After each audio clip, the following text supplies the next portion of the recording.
de este podcast.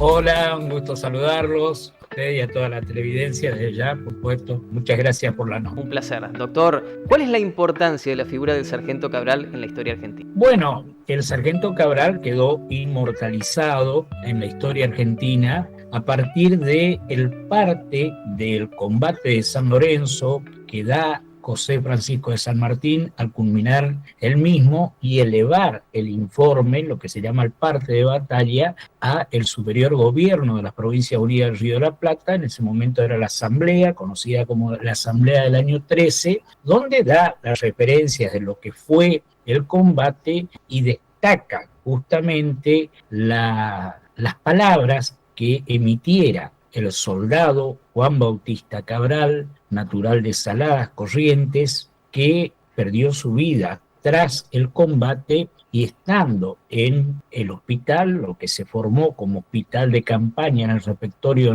del convento de San Carlos de Borromeo, según San Martín, expresó esas palabras, que moría contento por haber batido al enemigo. Esto está en la carta, reiteramos, escrita por San Martín. Esto es lo que queda de el gesto destacado de Juan Bautista Cabral. Lo demás son conjeturas que fue haciéndose la historia, que tiene siempre un basamento, por supuesto, de oralidad, de leyenda, de conversaciones que se van quedando en el imaginario de la población.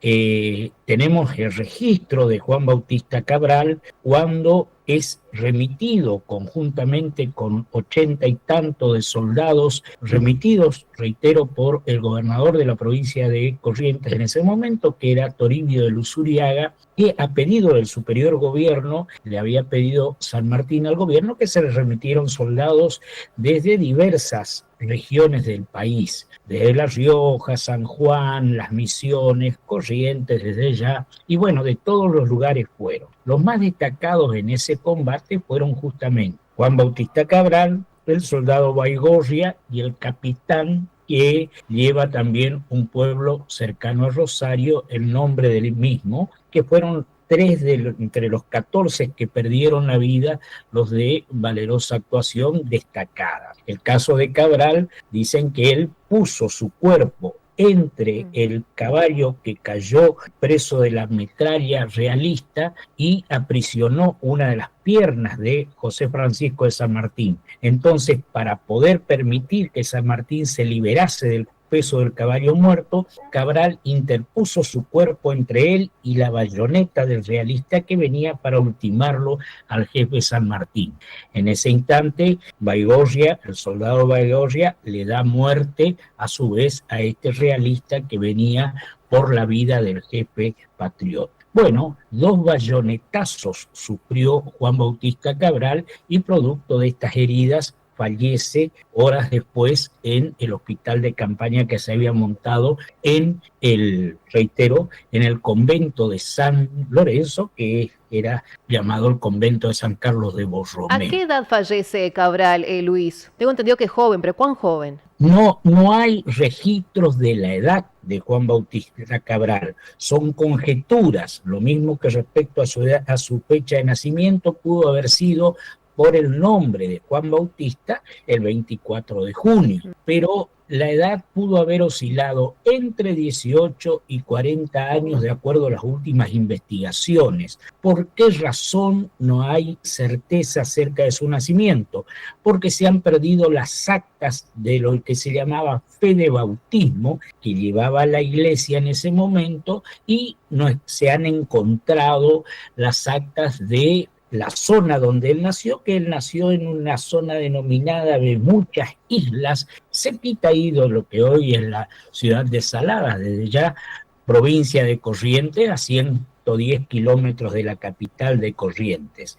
Ahí indicios documentales de que él es hijo de esclavos que pertenecían, pongamos la palabra, en la época, situémonos a fines del siglo XVIII, comienzo del siglo XIX, que pertenecían a la familia Cabral. Entonces, estos esclavos se les daba el apellido de lo que era el amo o el dueño o la familia de los amos, por eso el apellido Cabral.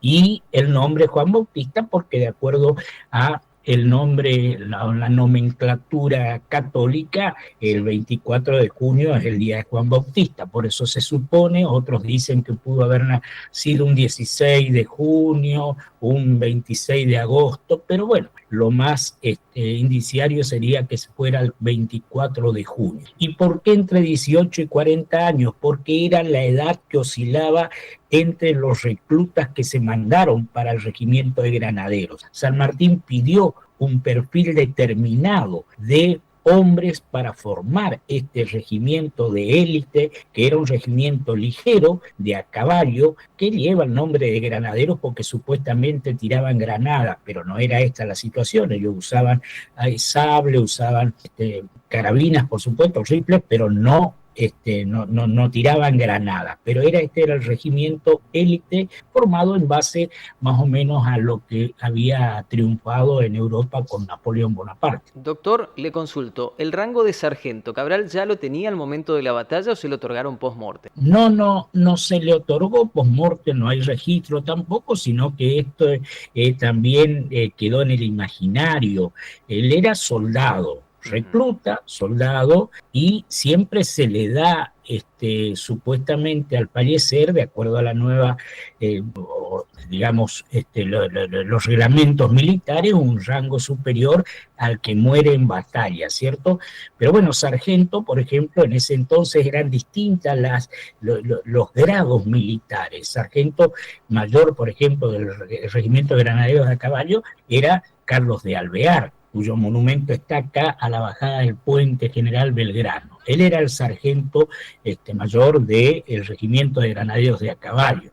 Esto pasa un poco, digamos, sí, al imaginario popular. Era soldado y no quedó registro de que se le haya elevado el cargo, porque también se le denegó el pedido económico que pidió San Martín para él y para el granadero Baigorria, y sí se le otorgó al capitán Bermúdez por el rango militar que poseía. En cambio, al soldado Cabral no se le otorgó a los familiares la pensión post-mortem del mismo. Sí se dispuso que a la entrada del cuartel del Retiro en Buenos Aires, donde estaba la formación del regimiento de granaderos de a caballo, se dispuso un óvalo de madera con una frase conmemorativa a Cabral, y cuando llegaban los granaderos debían cuadrarse ante el mismo y saludar presente al granadero Juan Bautista Cabral. Hay sí registros de que él mismo, cuando llega a Buenos Aires, que llegaron en 1812, estuvo internado varios meses en el hospital de los betlemitas en Buenos Aires porque sufrió de disentería, algún problema gastrointestinal, sobre todo porque el agua de Buenos Aires no era el agua pura que había en Saladas, que no se llamaba Saladas se llama, después en su origen eran las lagunas aladas. O sea, San José de las Lagunas Aladas, porque había muchas garzas. No hay aguas salobres acá en Corrientes, son aguas dulces, y sobre todo allí en la zona de Saladas, ¿cierto? Bueno, después se cortó el nombre y quedó la palabra Saladas. Claro, quedó como una poco, pero salada, y quedó Saladas actualmente el nombre oficial. Y se repitió. Bueno, por último, doctor, le quería hacer una consulta si usted pudo ver el acto que se llevó adelante este fin de semana. ¿Y qué le pareció? Mire, el acto estuvo signado un poco por los vaivenes políticos que nuestro país siempre detenta, ¿cierto? Pero bueno, no sé si la palabra sería felizmente, pero se logró repatriar parte de las cenizas comunes, porque aclaremos, en el osario se los enterró en forma conjunta a los muertos, digamos, del regimiento de granaderos, que fueron 14, en un camposanto común en el convento. Entonces de allí después se sacaron parte de los restos, no individualizados por cada uno de los que fallecieran, ¿cierto?, sino son restos comunes a los granaderos que fallecieron en esa contienda. Un poco se mandó a la urna que está junto a San Martín, en la Catedral de Buenos Aires, otro poco también creo que fueron al Monumento a la Bandera, es lo que se llama el soldado desconocido. Y bueno, parte ahora vinieron a repatriarse. Está bien usada la palabra, porque patria es el lugar donde uno tiene esa emoción del lugar del nacimiento, de crianza y de afecto. Exactamente. Y bueno, allí descansa ahora parte de las cenizas comunes de estos granaderos que dieron la vida por la patria realmente, y entre ellos, por supuesto, Juan Bautista Cabral, después el cancionero La Marcha de San Lorenzo, escrita por Cayetano Silva con letra realmente de Benielli, pinta de una manera maravillosa. Imagínense que esta marcha ha sido comprada y se entona en Alemania, en Polonia. Totalmente emocionante, Luis.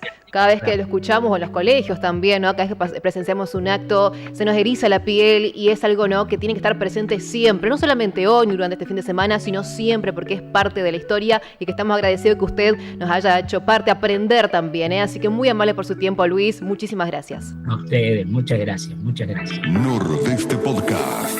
Los mejores momentos de la radio de tu vida. Nordeste y vos. Conectados siempre.